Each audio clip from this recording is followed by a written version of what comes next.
अस्सलाम वालेकुम क्लास। हमने चैप्टर नंबर 10 स्टार्ट किया हुआ था ग्लाइकोसाइड्स। हमने सबसे पहले देखा था भाई ग्लाइकोसाइड्स की डेफिनेशंस क्या है, यानी कि भाई ग्लाइकोसाइड होते क्या हैं। तो हमने इसको देखा था, ये ऑर्गेनिक कंपाउंड है। इसकी हाइड्रोलाइसिस जब हम करते हैं तो हमारे पास दो कंपाउंड्स अलग होते हैं। जो शुगर कंपोनेंट है हम उसको ग्लाइकोजन कहते हैं, और जो नॉन शुगर कंपोनेंट है या जिसमें एब्सेंस ऑफ शुगर है उसको हम ए ग्लाइकोजन कहते हैं। ठीक हो गया। उसके बाद फिर हमने ग्लाइकोसाइड्स की थोड़ी सी क्लासिफिकेशन देख ली थी भाई। 3 तरह से क्लासीफाई किया हुआ था उन्होंने, किस किस तरह से। सबसे पहले था सेपोनिन ग्लाइकोसाइड्स, सबसे पहले था एंथ्राक्विनोन ग्लाइकोसाइड, उसके बाद था कार्डियोटोनिक ग्लाइकोसाइड, और थर्ड नंबर पर था सेपोनिन ग्लाइकोसाइड। जो हमारे पास मोस्ट इंपॉर्टेंट है वो है कार्डियोटोनिक में डिजिटेलिस, बहुत इंपॉर्टेंट ड्रग है और बार बार यूज़ होती है। उसके बाद फिर हमने अल्कलाइड्स के बारे में देखा था भाई। अल्कलाइड्स क्या ऑर्गेनिक की नेचर है, नाइट्रोजन कंपाउंड उनके अंदर प्रेजेंट होता है। इसके अलावा प्योर इन नेचर होते हैं और बेसिक इन कंडीशन होते हैं। ठीक है। उसके बाद फिर हमने कुछ मेडिसिनली इंपॉर्टेंट में प्लांट देखे थे अल्कलाइड्स के। जो आज हमारे पास ड्रग है उसका नाम है हमारे पास हायोस्केमस लीफ। हायोस्केमस लीफ, इसको हम इसके अलावा एक और लफ्ज़ भी कहते हैं खुसरवानी अजवियान।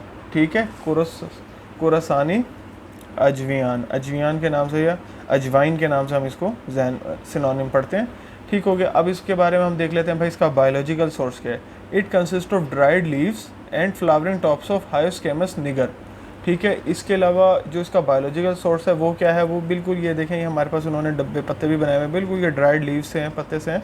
ठीक है। ये है हायोस्केमस प्लांट निगर, जिससे हमारे पास जो मेडिसिनल इंपॉर्टेंट यूजेस हैं जो हमारे सामने काम आते हैं, बिल्कुल ये ड्राइड लीव्स हैं और इसकी flowering drops of hyoscyamus niger. ठीक है। इसको हम अजवाइन कहते हैं या अजवाइन भी कह सकते हैं। हमारे कॉमन यूज़ में उर्दू की लैंग्वेज में हम इसको अजवाइन का लफ्ज़ इस्तेमाल करते हैं।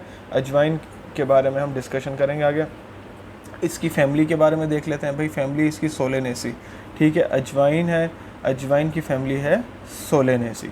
ठीक हो गया। अच्छा जी, नेक्स्ट हमारे पास इसके अंदर कुछ केमिकल कॉन्स्टिट्यूएंट्स दिए हुए हैं। सबसे पहले केमिकल कॉन्स्टिट्यूएंट जो है इसका मेन में वो है एट्रोपिन। दूसरे नंबर पर हायोसिन है। हायोसिन कौन सा है, वो है स्कोपोलामीन। दो तरह के हमारे पास इसके अंदर केमिकल कॉन्स्टिट्यूएंट है और बड़ा सिंपल सा है, जिस नाम की ड्रग है उसी नाम का केमिकल कॉन्स्टिट्यूएंट है। हायोस्केमस, हायोस्केमामाइन, हायोसिन, दोनों लफ्ज़ सेम सेम मिलते जुलते हैं। मतलब हम अगर ड्रग आती है तो हमें इसके बारे में लिखना मुश्किल नहीं होगा। एक तो हमने सबसे पहले ये बता देना भाई, it consist of dried leaves and flowering tops. एक तो हमने इसकी ड्राइड लीव्स ले लिए, फ्लावरिंग टॉप्स ले लिए। ठीक है। इसके अलावा इसका उर्दू में नाम है, इसको हम जो कहते हैं सिनोनिम, वो है अजवाइन।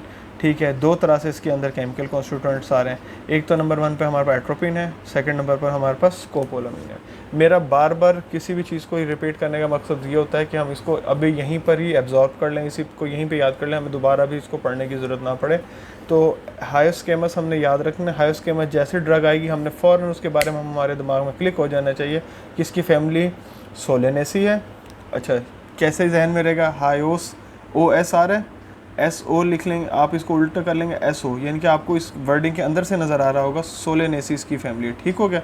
फिर ये है इसके US की जगह MINE लिख देंगे तो हमारे पास ये इसका केमिकल कॉन्स्टिट्यूएंट हो जाएगा। फिर ठीक है। और फिर ये हायोस्कीन, ये सारा कुछ काट के CINE लिख देंगे तो ये हमारे पास दूसरा केमिकल कॉन्स्टिट्यूएंट हो जाएगा, जिसको हम कहते हैं स्कोपोलामीन। अच्छा जी, अब हमारे पास जो प्लांट था हायोस्केमस, इसकी हम कुछ मेडिसिनल यूजेस देख लेते हैं भाई। इसके मेडिसिनल यूजेस क्या हैं। एक तो हमने दो तरह से इसके वो कर लिए, स्कोपोलामीन और एट्रोपिन। ये थे हमारे पास इसके केमिकल कॉन्स्टिट्यूएंट। अब हमारे पास जो मेडिसिनल यूज़ है हम वो देख लेते हैं। मेडिसिनल यूज़ में हमारे पास सबसे पहला जो है वो हमारे पास स्मूथ मसल रिलैक्सेंट, यानी कि ये जो है हमें as a smooth muscle relaxant के तौर पर काम आता है। यानी कि ये हमें एक ऐसी ड्रग प्रोवाइड करता है जो हमारे पास स्मूथ मसल्स की रिलैक्समेंट में मेडिसिन के तौर पर मेडिसिनली यूज़ हो सकती है। नेक्स्ट नंबर पर है सिडेटिव। भाई सिडेटिव किस लिए, सिडेशन के लिए करती है, गनूदगी के लिए, हमें नींद आना, एंटी डिप्रेसेंट के तौर पर सिडेशन का ये काम करती है। थर्ड नंबर पर है हमारे पास नारकोटिक। इसके अलावा ये जो ड्रग है एट्रोपिन, ये हमारे लिए हमारे पास एज अ नारकोटिक के तौर पर भी काम कर रही है। थर्ड नंबर पर है माइड्रिएटिक। अच्छा, नारकोटिक के बारे में बताता जाऊँ। नारकोटिक का मतलब ये नहीं होता कि सिर्फ नशे के लिए यूज़ हो रही है। नारकोटिक का मतलब हम इधर ये भी ले सकते हैं कि ये जो ड्रग है हमें रिलैक्सेशन दे रही है, यानी कि कोई पेशेंट है, कोई किसी तकलीफ़ में, बीमारी में, खांसी नज़ले में, ज़ुकाम में, या कोई उसकी नींद डिस्टर्ब है, तो वो एज अ नारकोटिक इसलिए यूज़ होगी तो कि वो रिलैक्स हो सके। ठीक हो गया। अच्छा, फोर्थ नंबर पर हमारे पास है मिड्रेटिक। अब मिड्रेटिक क्या चीज़ है। मिड्रेटिक बेसिकली एक आइस हमारा एट्रोपिन का जो यूज़ है वो हमारी आई के अंदर, प्यूपिल के अंदर होता है। ये इससे प्यूपिल जो होता है हमारा आँखों में वो डायलेट हो जाता है, बड़ा हो जाता है, जिसके बड़ा होने की वजह से हम इजीली आइज़ का ट्रीटमेंट कर सकते हैं। तो ये एज अ मिड्रेटिक के तौर पर भी हमारे पास एट्रोपिन जो है वो यूज़ होगी।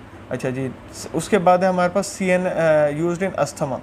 अस्थमा के पेशेंट के लिए कैसे यूज़ हो रही है भाई? एक पेशेंट है एस्थमेटिक पेशेंट है, उसको खांसी बहुत ज़्यादा, इरिटेशन है, चेस्ट इन्फेक्शन है, मतलब उसको सांस लेने में भी प्रॉब्लम हो रही है, तो उसके लिए भी ये यूज़ की जा सकती है। डेफिनेट सी बात है, जिसको सांस लेने में प्रॉब्लम होगी उसको सोने में भी प्रॉब्लम होगी, उसकी स्लीप डिस्टर्बेंस भी होगी, इसलिए इसलिए भी इसको यूज़ किया जा सकता है। इसके अलावा CNS स्टिमुलेंट, आपको पता है कुछ लोग जो नारकोटिक्स को यूज़ करते हैं वो किस लिए यूज़ करते हैं? ताकि उनका जो दिमाग है वो हर टाइम एक्टिव रह सके, ठीक है। इसलिए हम इसको एज अ CNS स्टिमुलेंट कह रहे हैं कि वो इस ड्रग को लेने के बाद अपने आप को बिल्कुल एक एक्टिव समझ लेते हैं, और बिल्कुल उनकी एक काम करने की और एक सलाहियत जो होती है वो सारी चीज़ें बढ़ जाती हैं, या वो उनका जो माइंड होता है वो उस ड्रग को लेने के बाद ट्रिगर करना स्टार्ट कर देता है, वर्किंग एफिशिएंटली होना स्टार्ट हो जाती है। तो ये थे हमारे पास कुछ इस प्लांट के मेडिसिनल यूजेस। आई होप आप लोगों को सबको समझ आ गया होगा। Thank you so much.